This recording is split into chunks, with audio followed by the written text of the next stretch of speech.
I'm not going to talk about Google. Instead, I'm going to try to talk a little bit about the theme for this conference, which is our common humanity and the centrality of the United Nations. And when we talk about our common humanity, it's really a long way of saying we're all in this together. It isn't just that we share 99.7% of the same genetic material. It's that we literally are all in this together. And I'd like to use as a metaphor for that some stories from the world of communicable diseases. And in the next slide, if we could, and perhaps in the next slide, this is my favorite slide in public health. Now, it's not my favorite slide because I enjoy seeing kings and queens and emperors die.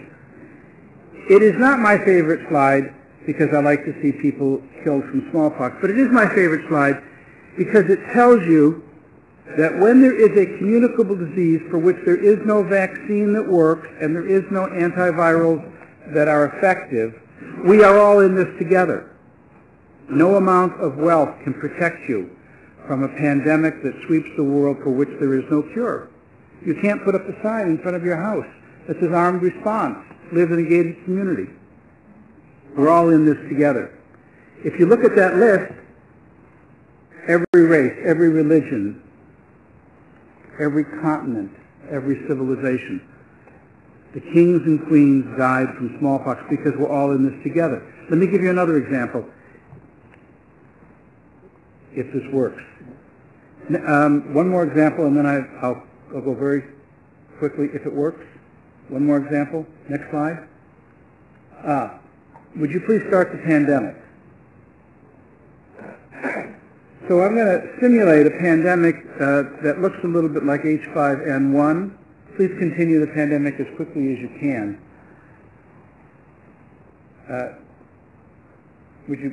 That's the one, yes. H5N1 or bird flu or SARS all begin in the same way. And I want you to watch very carefully how the pandemic spreads. And then I'm going to ask you a question, all by way of showing you both how bad epidemic diseases are, but also, let's stop it there for a second.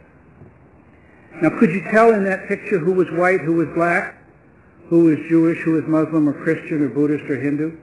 You couldn't.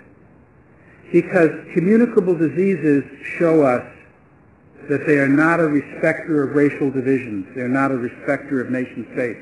They are not a respecter of the things that we consider to make us different. We learn from the metaphor of communicable diseases that we're all in this together. And we also learn why the UN is so important.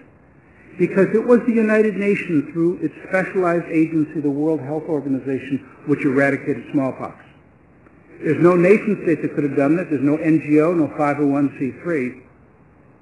Only the United Nations could have eradicated smallpox, just as only the United Nations can successfully eradicate polio. So my very brief speech to you is the following. Number one, we really are all in this together. Number two, the UN really is genuinely central to the great accomplishments that we are going to have to face in the future. And number three, you can use communicable diseases as a metaphor for that. Thank you very much. I'm sorry. Larry, just sorry, one, could you explain what you're doing in polio? So, I spent much of last year working for WHO in India in the polio eradication program, working for David Heyman, and then when I came back and I got this new day job at Google, I tried to persuade people that public health is really at a crossroads. When we eradicated smallpox, for the next 10 years, the best and the brightest didn't go into law, they didn't go into business, they went into global public health because there was this great mountain you could climb by eradicating a disease. We're now at a crossroads. There's only 2,000 cases of polio this year in the world. That's down from tens of millions. Those of you who were old enough remember when no mother would send their children to a public swimming pool in August for fear of polio. There are still today 30 Americans living in iron lungs who have lived in iron lungs for 50 years. If we fail to eradicate polio today, that world will return to the entire globe. We can't let it fail.